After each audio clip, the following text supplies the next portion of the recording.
All right, happy Tuesday, everybody. Glad you're with us here in the Raiderland Worldwide headquarters. We got Tuesday's best coming up for you, the two greatest golf courses you've ever played in honor of Masters Week. We don't stop there. Masters Week, we're going to preview it. We're going to talk about how to wager on it. That's right. Take money off your friends. Kelley Bydlon from VSiN, Vegas Stats and Information Network, co-host of Long Shots, the premier golf podcast in the world, really, going to join us tonight about 6:45 Central Time. Also, Texas Tech baseball bludgeoned to death, run ruled at New Mexico. As we told you this morning in the column, theraiderland.com, nothing good ever happens when you go to New Mexico, when you play baseball and otherwise for Texas Tech. All of that, plus whatever else is on your mind. Oh, we have breaking news on Tech basketball. Christian Anderson going to be back per all reports. He's going to run it back with Tech basketball. So a lot of good things, a couple of bad things, and then a whole lot of golf going on tonight. We want to hear from you on the broadcast, so jump in. Thanks to United Supermarkets, Market Street. Get in on that chat line tonight, whether you're on Twitter X at Ryan Hyatt Media, whether you're on our YouTube channel. If you haven't subscribed yet, you should. Free, don't cost nothing. And you should get in on our Facebook page like so many people do, like James right there giving thumbs up, letting folks know. All right, let's make it happen. In 3, in 2. Good evening, West Texans, all you good, fine, friendly folks out there who wish you were. I'm Ryan Hyatt, theraiderland.com, the website where we archive everything. And if in case you miss a column or a show or anything, you go there, you start your day there because you know you're going to get the Raiderland hot links. That's right. The freshest and best links all around the internet. We figure if we like it, you're going to like it. Check it out every day at theraiderland.com. Agree with Craig. The talking box is on. That's why you guys get in on the United Supermarkets chat line, the official supermarket of Texas Tech. They put their name on stuff at Tech. There are other supermarkets that don't do that. We're also brought to you by Golf USA tonight. It is Masters Week. We want you to play better golf. You play better golf by going to Golf USA in Lubbock, 66 in Indiana, 67, 66, depending on how you want to put it. And you go there and you talk to Stacy Nix and his crew, and they help you figure out why your game sucks. Well, you stink because you're not good, but you can get better. All right. They will help you get better. Might be playing with the wrong clubs, might be playing with bad grips, might just need a little help. They're on the simulator. Maybe the best thing they can do is get you a really good looking shirt and a hat. Say, you know what? We can't do much beyond that, except the help they have there at Golf USA. And of course, we're brought to you by Gators Bayou. They're on 98th and Slider Road. You could have been watching some Texas Tech baseball today as they get run ruled 15-5 by New Mexico. All the games are on. Early, you would go there because you like hot Cajun food, cold drinks, great patio, and just good time to be had there at Gators Bayou, 98th. And they didn't bring you the loss today by Tech baseball. So here's the rundown. Tuesday's best, brought to you by Kyle Rogers. Every Tuesday, we give you a topic. You give us two best answers.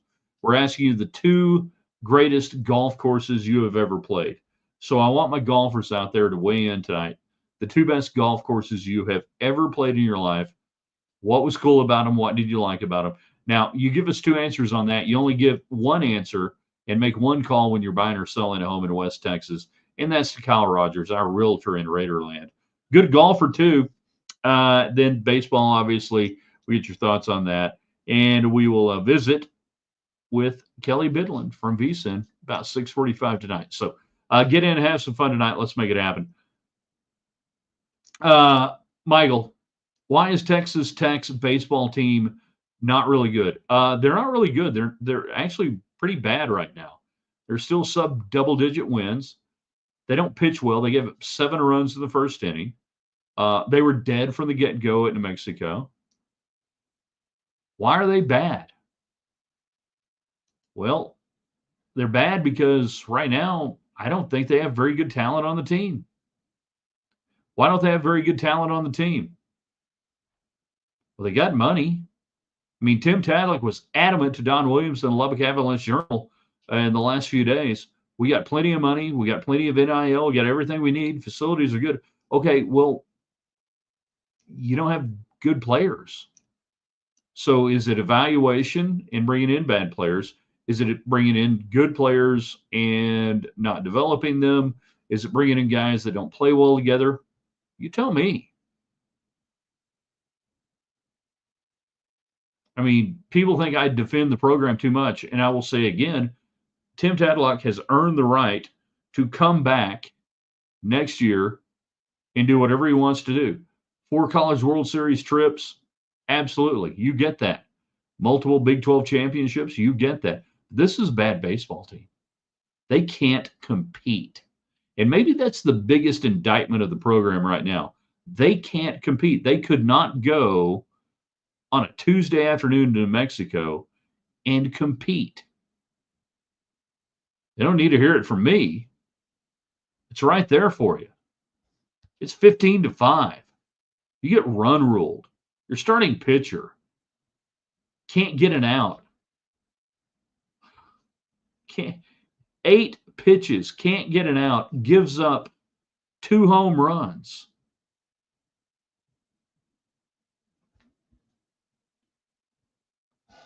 Something's got to change. How do you make a bad game sound good on the radio? Hacks did good today. You really can't. Now, baseball affords you the ability to go full, Jim Brockmeyer and just tell stories. Hey, folks, Jim Brockmeyer here, and maybe you're just tuning in, but we're in Albuquerque, New Mexico. I don't know if you remember the My Area expedition when a bunch of folks from Texas came over here just trying to establish a little bit of some sort of frontier community, and they actually executed them by drawing black beans out of a pot. That's true. Okay, so all you Texas Tech fans here, now riot. You just do the best you can. Tadlock needs a GM like football and basketball currently have. Maybe reshuffle the staff a bit. And we'll see what he decides to do. He will get that opportunity to do it in the off season. He'll get an opportunity to do that in the off season. But something's got to change. All right, let's go back to Tuesday's best. For you guys jumping in, I really want to know 2 favorite golf courses you have ever played. I know people who have played Augusta National. They're all media people. So here's the deal. If you cover the Masters, you get a chance to be in a drawing to play the course Monday after the tournament's over. All right? You get a chance to do that. It's really cool. Lance Leinert, Amarillo, Texas. He's done it, I believe, twice. John Epicello used to work at Channel 13, the CBS affiliate here. He's done it at least twice. Not a bad deal, right? And by the way, the guys who play it, they don't cheat. They don't do anything. There ain't no foot wedge. You get out there the day after and you play it straight up. And I think Lance, who is a really good golfer out of Amarillo, shot like a 112. If he's listening today, I apologize. I think he shot a 112. What are your 2 favorite golf courses that you have ever played? And we gave you the opportunity last night on our Facebook page. Right now, it's Raiderland. You should follow it. You have a choice. You can play Augusta National one time, but you can never be on the grounds again. You can't come in as a fan, whatever, but you play it one time. The rest of the time, you watch it on TV. Or you never get to play Augusta National, but I give you tickets for the rest of your life to be on the grounds watching, but you never get to step foot inside the ropes. Which one would you choose and why? And for those joining late, the breaking news today with Texas Tech basketball, Christian Anderson back. According to reports, Fran Fraschilla spreading that news around as well. Don't have numbers. I'm going to guess he'll probably get somewhere between 1 and 1.5 million to be a Red Raider next year on the NIL money. And we're not even going to get into the House settlement that has been delayed, that I still don't think is ever going to see the light of day. So don't worry about that. So the NIL, I think next year for Tech basketball, if you want to be competitive, it's probably going to be between $8 and $10 million, right around where Arkansas was this past year with their payroll. So you got to figure about 1.5, maybe 2 million for Anderson. Toppin's going to get around 1.5, 2 million. Then you're going to have another 6 million to work with for everybody else. And that's the way it goes. Gary, take the tickets, more memories, more history. So you ain't playing. You wouldn't play. You wouldn't play Augusta National, shoot the greatest 142 round you've ever shot. You wouldn't do it. You could watch it on TV, and then every year you're watching on TV, Gary, you're telling your friends, "Yeah, I was there on a 15. Yeah, this is tough hole right here." That you could be out there on 15, knocking it around, and the rest of your life telling your friends, "Hey, I played Augusta National." But you want the tickets. You're not going to take the round. That's the question tonight. You can play one round of golf at Augusta National, but you never get to go back. Or you get tickets for life, but you never play around there. Knocking it out still with Texas Tech baseball, basketball, and everything else. Also, the question of the day, 2 best golf courses you've ever played. We're going to get Kelley Bydlon here in a minute from VSiN. They wrapped up their Long Shots podcast earlier today. We dipped in live on their YouTube. It was really weird. It was awkward. And I know I'm not wearing a green shirt today. I mean, there's some green on it. But anyways. All right, Jan, at the kickoff baseball dinner, wouldn't it be first pitch? We heard all about having 24 pitchers on the roster. Someone didn't tell those 24 they needed to get the ball across the plate. Biggest hustler right now is the ball guy going after the foul balls. Yeah, Tech baseball pitchers couldn't get out of the first. Run ruled at New Mexico. I got run ruled in Albuquerque one night, but it was at a bar. James, I enjoyed Pandera Golf Course north of Las Vegas, New Mexico. Gas-powered golf carts were a plus. Christian Anderson got himself a nice contract extension.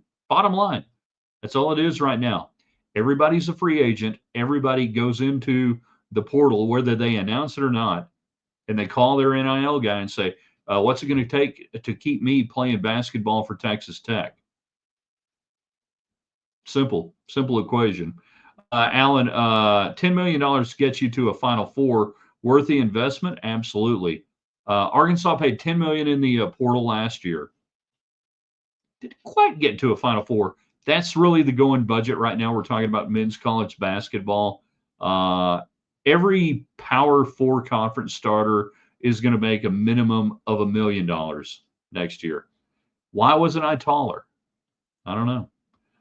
Gary, I could tell them I saw Ludwig win. Take it Obear, maybe. Chris, I blame Michelle Lujan Grisham for the loss to New Mexico, blaming the former New Mexico governor. Is she still governor? I don't know if she is or not. And then finally, Wendy, my husband played the Pinehurst number 2. That is the Payne Stewart winning course, for those who don't know. Twice San Antonio's TBC course, where they just had the Texas Open. He loved every moment of it. And it would be the greatest 172 I ever shot. And finally, Timbo and Austin, run ruled at New Mexico. Did I hear you say that? Yes, 15-5, Texas Tech baseball, run ruled. And Alan, I would play Augusta. My golf game would desecrate that course, but the Lord is forgiving this time of year. All right, it's time to bring him in. We can't thank him enough for jumping in with us tonight. He is the co-host of Long Shots, the award-winning greatest golf podcast of all time. You check him out on VSiN, Vegas Stats and Information Network. He is our man. He is Kelley Bydlon. Happy Tuesday to you. Man, it feels like it's next Tuesday already, Ryan. How you doing, man? Great to talk with you. We're good. I dipped in on the live. That was really cool, by the way. You guys were putting long shots on live there on YouTube, and I felt awkward. I was like, I didn't have the right shirt on. I didn't know what to say. I just typed in a comment, and I hoped everything went well. But that was cool to watch today. I'm glad to hear that. You're the first person that I've kind of talked to get some feedback on it, and I hope it's something that we do more of. I'll be honest, I wasn't expecting that Matt Brown was going to bring me a wardrobe change. That was not in my plans today, but that's exactly what happened. And who did y'all kick out of the studio today, by the way, to get that recorded? Oh, no, nobody. It's kind of the very, very rare empty time that is in the Circa studio before Follow the Money comes in at 1 o'clock Pacific. So we do have a little bit of a 2-hour window. It's mainly just when we do our crew shifts, the boarding crew kind of gets done, and then we got some stuff that's being run out of the D, and then kind of the crew comes in for later in the afternoon and the night. So it's really just the random 2-hour dark period. So everybody's loved me for the past 2 days that I've made people stay late for the past couple days. I got a lot of fans in the crew right now. That's for sure. I'm gonna have to do something special for them next week. All right. So U.S. Reynolds, Matt Brown today. You guys can watch and listen to the podcast there at VSiN later on tonight. But we wanted to have you on, get a couple of thoughts, and I hope you saved a couple of nuggets for us tonight. But when it comes to wagering on golf, it's obviously different than football and different things. There are a lot of different angles you can take, whether it's an outright winner, first round leader, top 10, anything else. How is, and there is going to be a question at some point here, how is the Masters different than other tournaments when it comes to you betting it, from the standpoint that it's played on the same course every year? There's institutional knowledge, and you can have a guy who's not playing good at all, but he can go into Augusta National and recapture it. How different is that from a week-to-week betting angle for you guys? Yeah, it is different. I think that you'll hear a lot of golf handicappers bring up week to week on the PGA Tour how much course history matters to them. And, honestly, Ryan, I think I'm kind of on the lighter side for most tournaments of that. I care much more about recent form and how a guy's playing recently in recent tournaments more so than what they've done at this course over the years. But at the Masters, like you're talking about, that kind of goes out the window. It is by far the most correlated course to success, what you've done here in the past. And we've heard, tip of the cap to Pat Mayo, who does some great golf coverage, both fantasy and betting. But I heard him drop this stat the other day on his podcast, that the best, going back to Scottie Scheffler's first win at the Masters, the most profitable bet you could have made in that time period between then and now is a top 20 on Patrick Reed.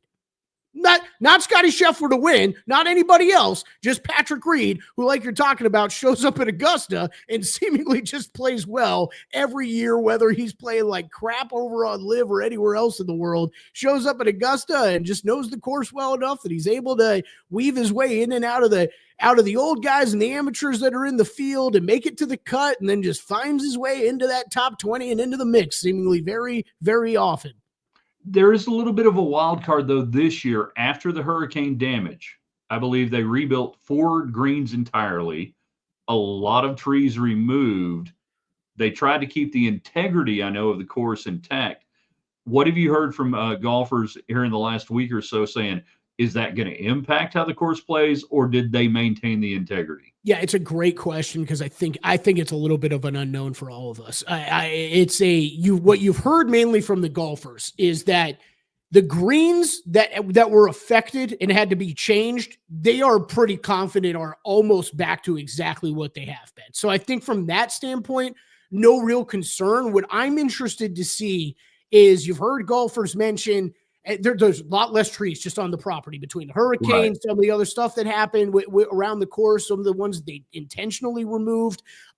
You've heard golfers mention that there's just some different sight lines that they have now, some sight lines that they had before that are now blocked. Some other things are just, you don't really think of in natural play of a tournament, but some holes that they can see ahead of them that they weren't able to see before. So that's all fascinating to me. I think the part from a betting standpoint that people should keep in mind is that I've heard this from a couple of guys. They just don't know if or when the wind kicks up, are those lack of trees now, the wind going to be much more of a factor than what we've seen in the past? So for me, from a betting standpoint, that's maybe the most concerning thing I've heard of. Oh boy, is this a factor that, we haven't really had to factor in before in the past, because these trees have been blocking out this wind, and now it's going to be more of a battle for these guys off the tee and on approach.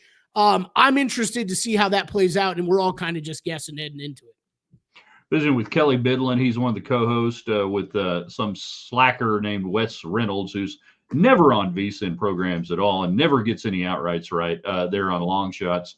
Great podcast. You might every now and then hear Kelley with some guy named, Gil something or another, Alexander or whatever, on a numbers game in the morning. So glad you're with us. All right, so let's get to it. We don't have a lot of time. What's the better approach at a major at Augusta? Outrights, top 10s, top 20s, first round. How do you approach this one specifically?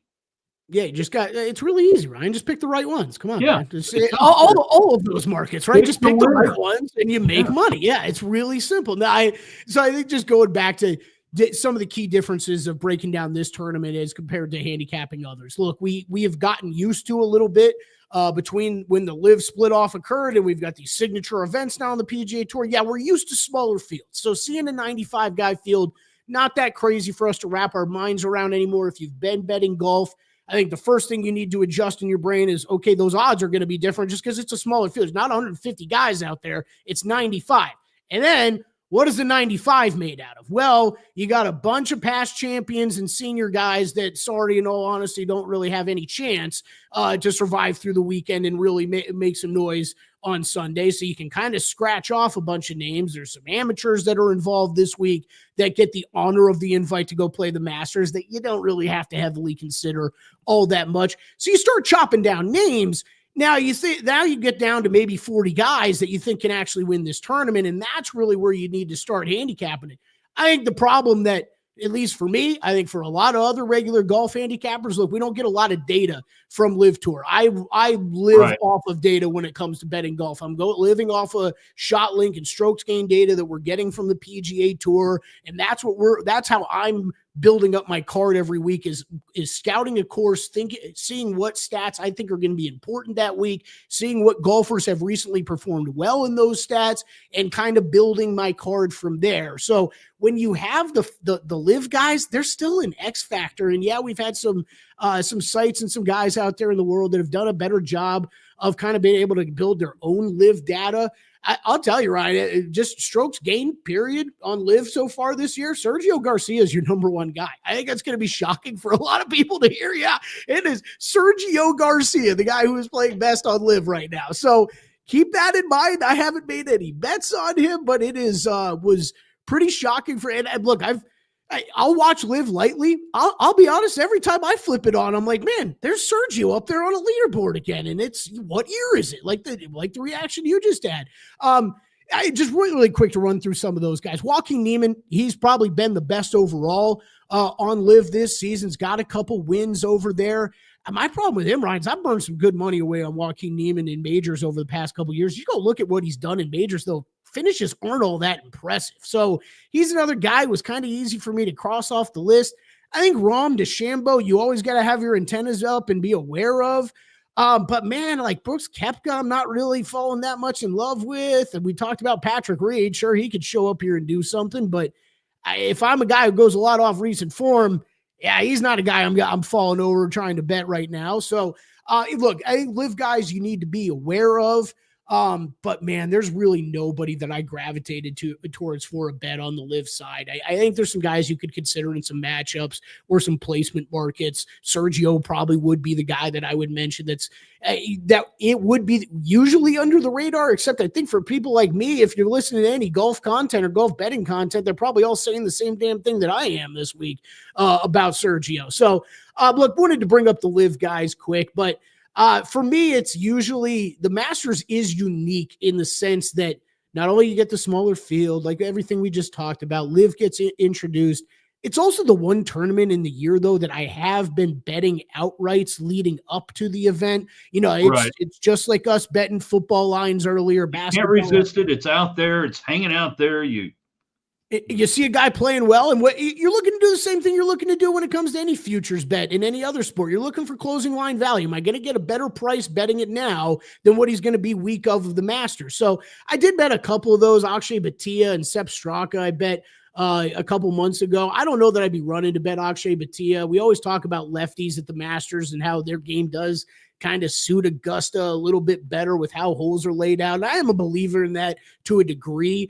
So that's where Akshay's been. He's been a popular name the past couple years when we've talked the Masters. I don't really think his game's at a point that he's truly going to contend right now. But Straka, I've loved Sepp Straka this year. I would be back betting him again, even if I didn't have the outright bet. I did make top 20 bets on him as well this week. I think he is a guy that we're going to see right up there in the top of the leaderboard. I think from just an outright perspective, if we're talking about that, you got to understand it is guys that win here are guys that have played well at this course usually before and have good finishes, have played well or won majors before, and have usually won or played very well recently. So those are kind of like the macro things that you need to keep in mind when you're selecting golfers this week.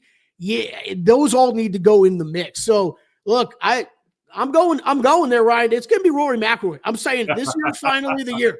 I knew you were going to get there. Yeah, finally the year he completes the Grand Slam. And I just think the one thing that's different this year is the confidence in his game heading in. And we've seen him win twice already this year on courses that maybe weren't the perfect suit for his game. And Augusta is a little bit better suited for his game. He's get wide open off the tee. The rough isn't very penal. He can let it fly off the tee. And if he is strong on his approach game this week, if he's hitting greens and not having to worry about chipping and playing around the green too much, I think he's the guy to beat in that price.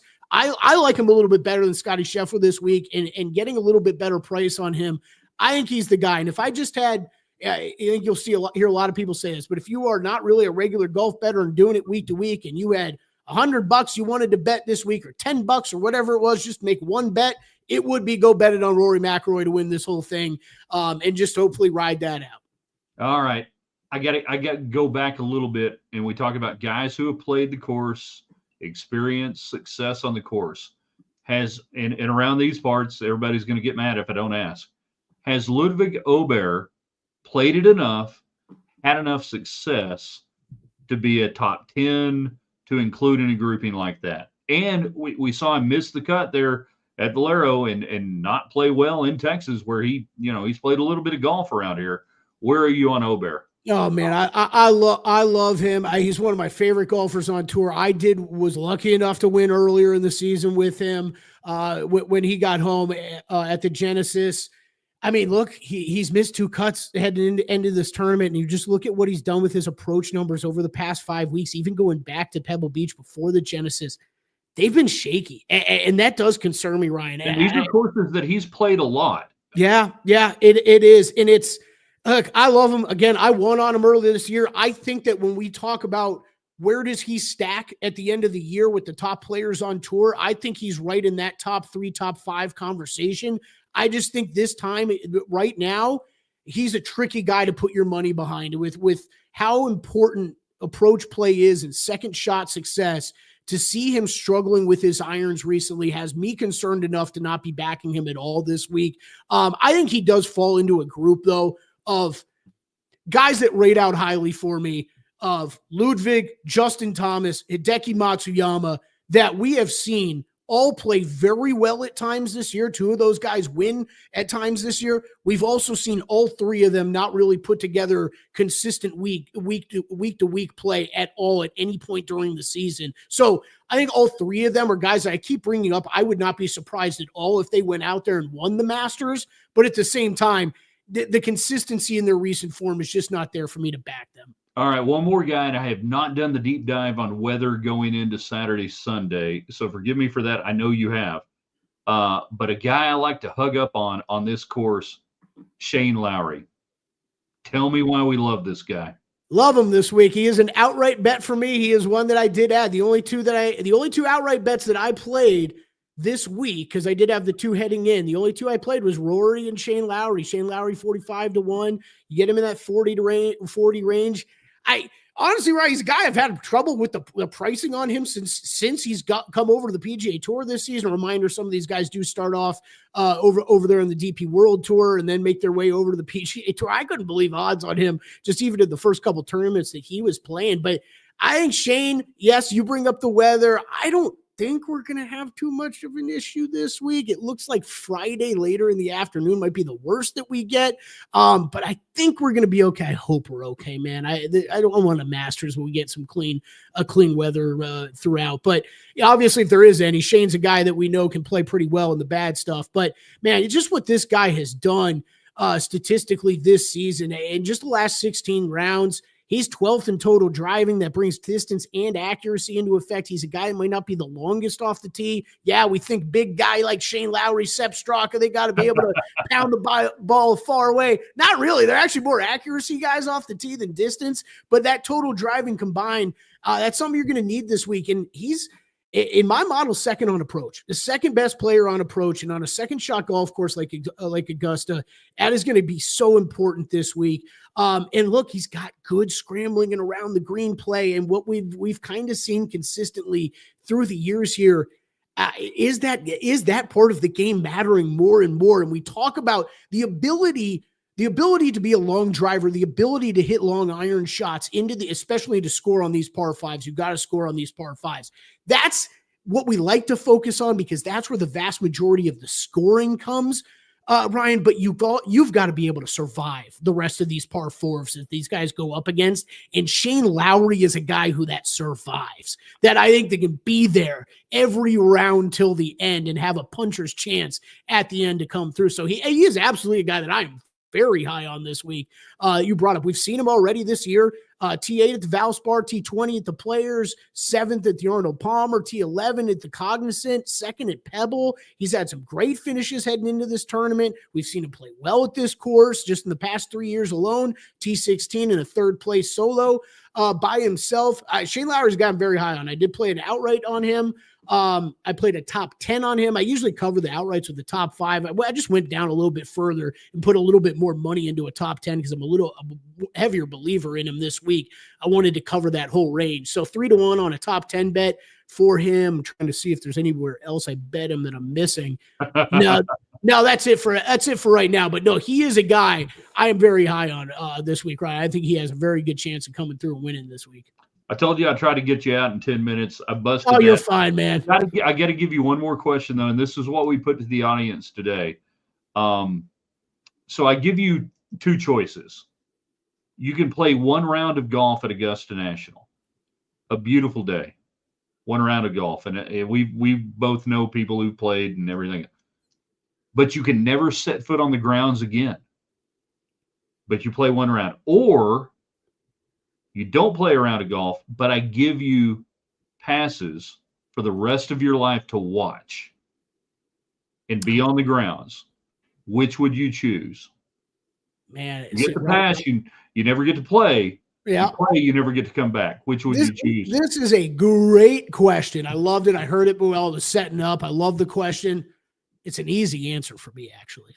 I will take the pass to watch every single year. I would love to go to the Masters and watch these guys every year because you know what, Ryan? I can go make a mess out of any damn golf course around my local parks. I don't need to go ruin beautiful Augusta National with my terrible play and leave some divots that nobody's going to be able to fix for a decade. Nobody needs to see that, but I will absolutely take the passes to watch that tournament and the best golfers on the planet every single year. So I think it's a great question. For me, it's an easy answer, though. Give me the passes. All right. See, I'm thinking I'm going the other way because I'm so arrogant. I want to be sitting around, 10 years from now going, oh, yeah, 13. No. They're playing it wrong. When I played it, we came down the right side. You just, plus playing up at 7.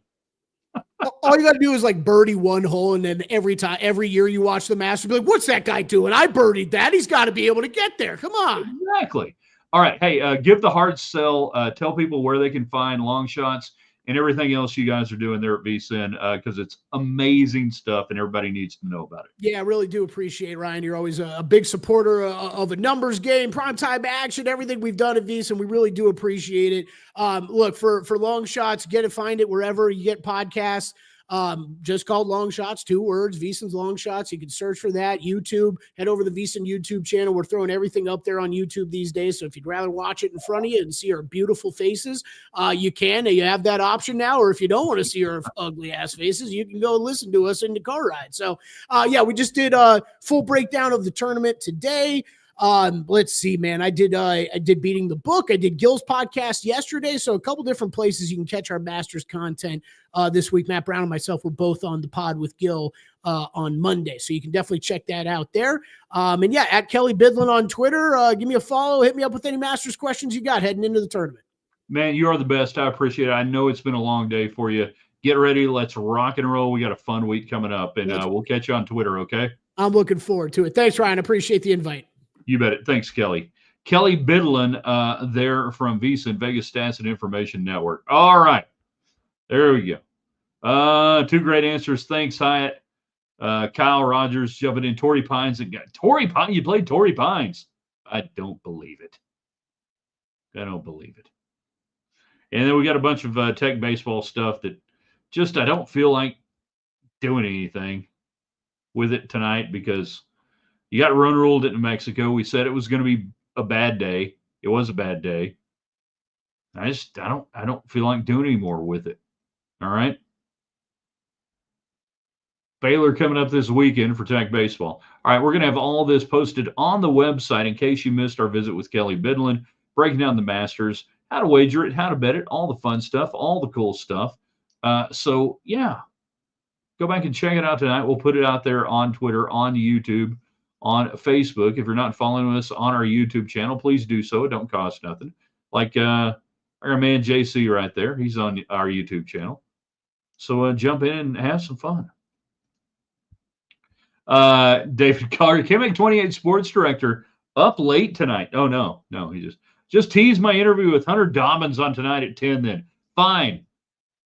David Collier, you're visiting with the latest Major League Baseball debut from Texas Tech. Hunter Dobbins, the 6th player, I believe, off the 2019 College World Series team to make his Major League debut with the Red Sox, just absolutely shoving it earlier this week. That's at 10 tonight on Kemek 28. Red Raider Nation. There you go. Kyle, it's a public course. Talking about Torrey. Yeah, I forget it's a public course. 3 weeks before the Bjork Open. Did you have the Marine layer coming in? What time of day did you play? By the way, did we tease that good enough for you, Collier? Hunter Dobbins, Red Sox. Yeah, okay. Just trying to help. Thanks again to everybody jumping on tonight. We had a lot of fun. You can go to our website and jump in the comment section. You can go to our Facebook page and you can tell us, we asked the question, tickets for life to the Masters or 1 round of golf? But you never get to go back if you play the 1 round of golf. Which one? I'm playing the round of golf. I'm sorry. I am playing the round of golf. 100% every single time.